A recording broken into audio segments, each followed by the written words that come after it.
సమావేశాలు మళ్ళీ మార్చిలో ఉంటాయి. ఇది జనవరి. 2 నెలల్లో బడ్జెట్ సమావేశాలు కాగానే మళ్ళీ 3,500 ఇళ్ళు వస్తాయి. మళ్ళీ 3,500 ఇళ్ళు వస్తాయి.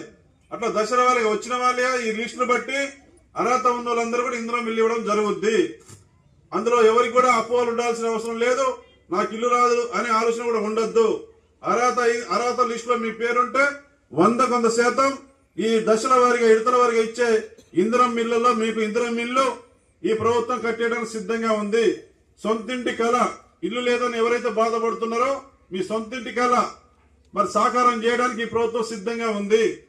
ఇందిరమ్మ ఇళ్ల విషయంలో 26వ తారీఖున మన ఆడబిడ్డలు, మన అక్కలు, చెల్లెలు, మన తెలంగాణ ఆడబిడ్డల పేరు మీద అర్హత కలిగిన వాళ్ళ పేరు మీద ఇందిరమ్మ ఇల్లు మంజూరు పట్ట ఇవ్వడానికి రేపు ప్రారంభం చేస్తున్నాం. 26వ తారీఖున ఆడవాళ్ళ పేరు మీదనే ఇందిరం ఇల్లు పట్ట వస్తుంది.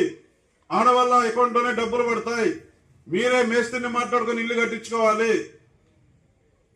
అధికారులు దగ్గర ఉండి 2 విడతలో 3 విడతలో ఆ బిల్లులు పూర్తి చేస్తారు. ఎస్సీ ఎస్టీలకు ఎన్నికల ముందు 5 లక్షలు చెప్పినాం ఇందిరం ఇల్లు. ముఖ్యమంత్రి గారిని అడిగిందే తడుగా ఇంకా 1 లక్ష రూపాయలు పెంచారు ఎస్సీ ఎస్టీల ఇళ్లకు.